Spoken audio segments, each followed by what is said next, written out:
Maka untuk lebih jelasnya tentang peristiwa Isra Mi'raj, insya Allah akan dilanjutkan oleh teman saya. Monggo dilanjut.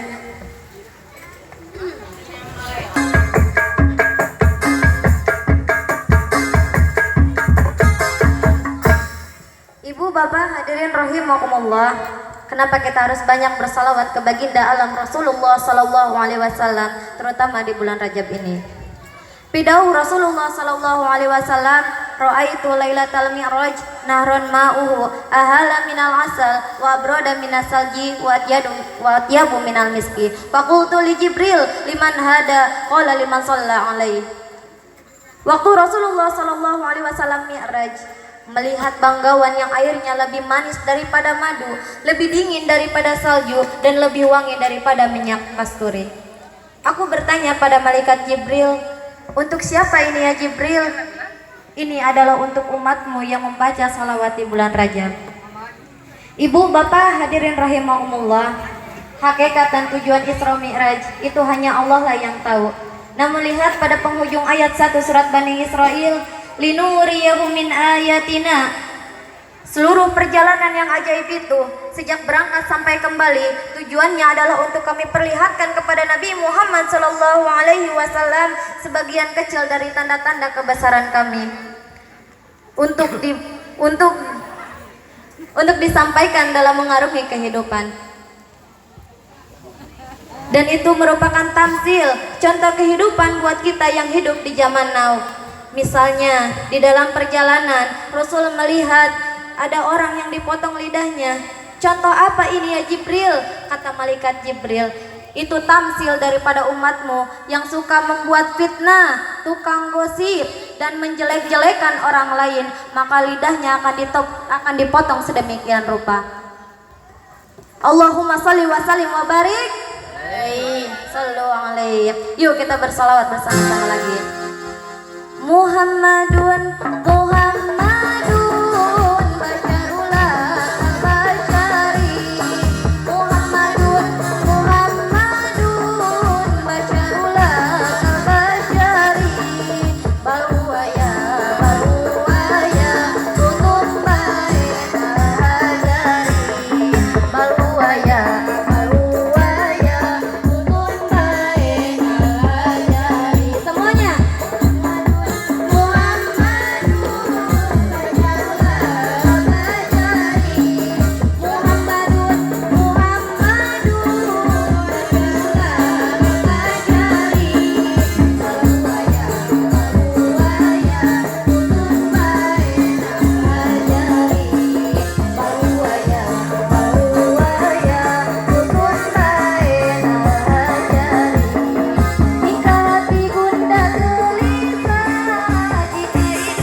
singkat, padat, akurat.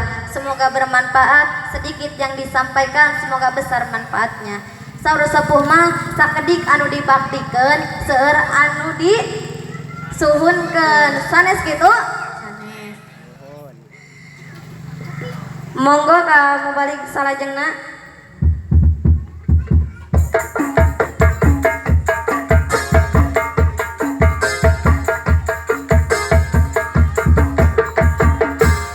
Hadirin rahimakumullah. Kemudian Rasulullah Shallallahu Alaihi Wasallam mencari tahu yang sangat wangi. Kata beliau, ya Jibril hadihi raihati. Ya Jibril, wangi apa ini? Kata malaikat Jibril, hadihi raihati Masyitati binti Fir'aun. Ini adalah wangi wanita yang menyisiri anak perempuan Fir'aun. Demi mempertahankan keimanannya, dia rela mengorbankan dirinya dan keluarganya untuk dihukum mati. Wanita itu yang lebih dikenal dengan nama Siti Masito. Ibu-ibu kenal sama Siti Masito? Ibu-ibu harus kenal, kaum hawa harus tahu sejarah Siti Masito. Siti Masito adalah istri soleha yang kuat mempertahankan keimanannya. Istri yang bukan hanya dilihat dari kecantikannya saja, tapi sejauh mana ketaatannya pada Allah Subhanahu wa Ta'ala. Ibu, bapak hadirin rahimakumullah. Wajah yang cantik bukan segala-galanya, tapi wajah yang cantik akan lebih menarik kalau dibarengi dengan iman.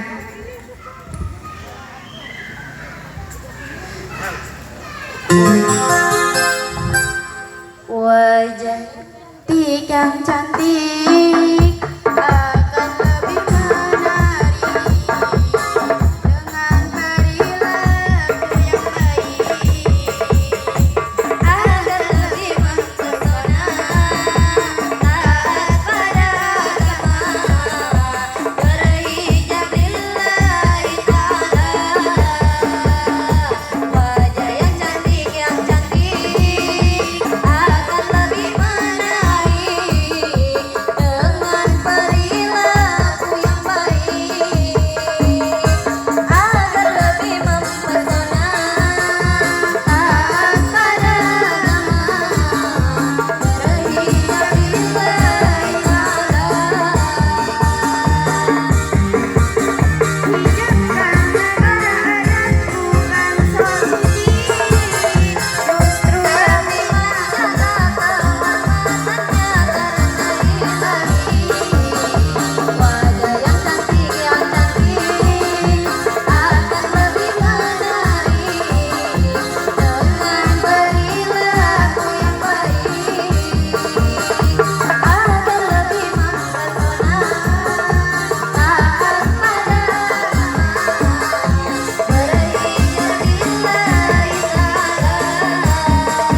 Ibu, bapak hadirin rahimakumullah. Ini spesial untuk kaum hawa. Yuk kita percantik diri kita dengan akhlakul karimah. Sebelum Allah menurunkan ajab kepada kita semua, Allah turunkan virus corona, orang-orang sibuk berebut masker. Kalau Allah perlihatkan siksa neraka, pasti orang-orang akan berebut hijab untuk menutup aurat. Makanya sebelum Allah menegur kita, yuk kita introspeksi diri kita masing-masing. Ibu, bapak hadirin rahimakumullah, kelihatannya yang di belakang udah gak sabar pengen tausiah.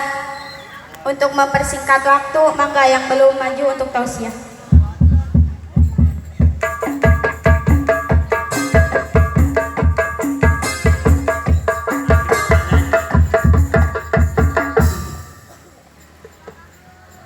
Ibu, bapak, hadirin yang saya hormati, bulan Rajab bulan yang agung, bulan Rajab. Ibu, bapak, hadirin yang saya hormati, bulan Rajab bulan yang agung, bulan yang mempunyai fadilah yang sangat luar biasanya. Maka agungkanlah bulan Rajab dengan memperbanyak amal soleh, dengan memperbanyak membaca istighfar, memohon ampunan kepada Allah Subhanahu wa Ta'ala.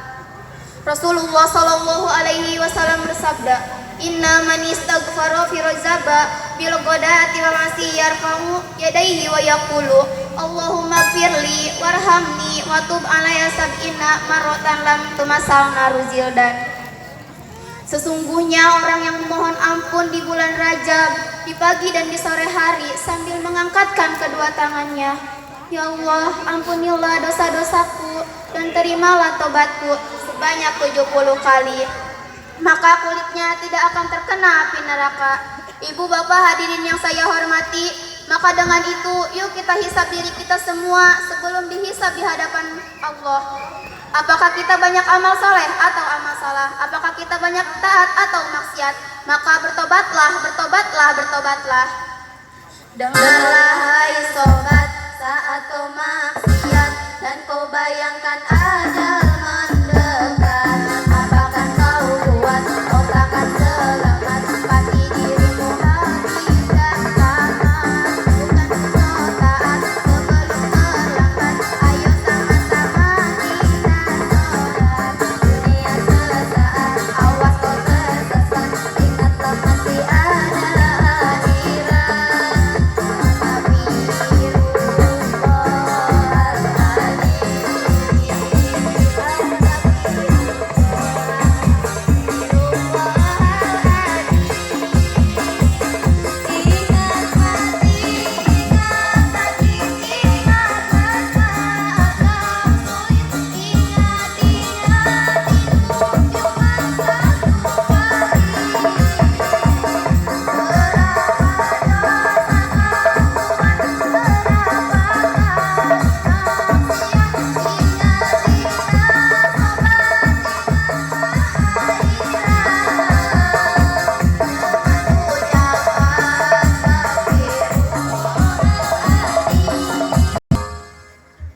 Ibu, bapak, hadirin yang saya hormati, tidak ada akan yang tahu kapan kita akan mati. Yang jelas kita semua akan mati. Kita semua akan meninggalkan dunia yang fana ini. Maka sebelum Israel menjemput kita, yuk kita bersihkan diri dengan memperbanyak istighfar, mintalah ampunan kepada Allah Subhanahu wa Ta'ala, dan mintalah keridhoannya dari orang-orang yang telah kita dolimi. Ibu, bapak, hadirin rahimakumullah, mungkin saya tidak akan lama-lama bertausiah dikarenakan masih ada yang belum tampil. Maka dengan itu monggo kepada Al-Amaman untuk meneruskan tausiahnya.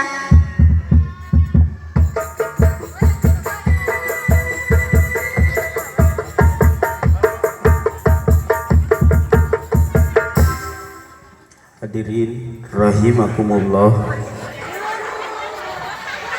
Lalu Rasul melihat orang yang mencakar-cakar mukanya sendiri. Lalu Rasul bertanya, "Ya Jibril, ini orang macam apa?"